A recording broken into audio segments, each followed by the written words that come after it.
I pozdrav svima, dobrodošli na kompjuterski tutorial kanal. U ovom klipu ćemo pričati šta treba da radite posle instalacije Windowsa i koje programe instalirate.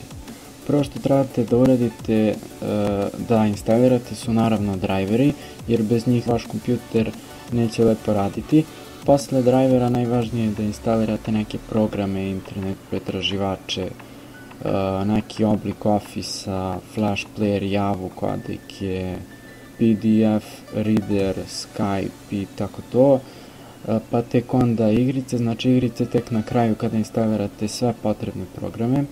Sada ću vam reći šta ja instaliram, ne morate vi ovakve programe isto, ali ja te programe stalno koristim i meni su oni potrebni.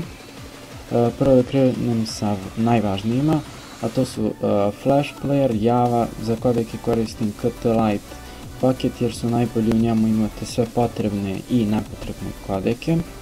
Posle toga instaliram neki Office, najviše koristim Microsoft Office jer mi je nekako najbolji i navikao sam se na njega.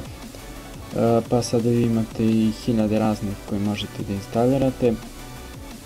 Potrebni će vam biti i neki manji programi kao što su WinRAR, Vimontol, Torrent, neki player za gledanje filmova, na primjer KM Player, VLC Media Player, i za muziku možete koristiti i njih ili AIMP ili Winamp.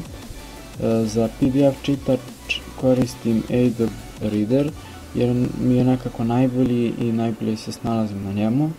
Za antivirus koristim Avast Free antivirus, znači besplatan antivirus, ali antivirus po meni nije ni toliko potreban jer nam ne pomaže puno. Za internet koristim Firefox i Chrome i ukoliko koristite neki tip Messengera možete Skype ili Microsoft Messenger. Pre igrica možete instalirati neki program koji vi koristite, na primjer za YouTube klipove.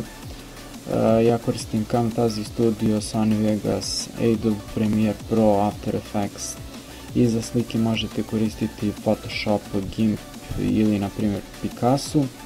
Ostale programe po želji i po vašoj potrebi. I na kraju igrice instalirate ono koje se vama sviđa i šta vi igrate, naravno. Ne trebam to ja vama da pričam. I na kraju bih vam preporučio sajt minite.com.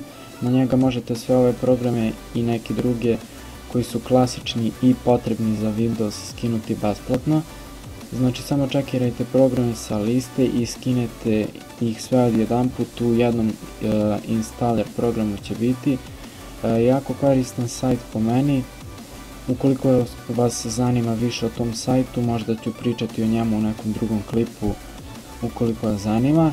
I to je bilo to za ovaj klip, nadam se da ste uživali. Ukoliko jeste, bacite taj like, subscribe i share, a mi se vidim u nekom drugom klipu. Pozdrav!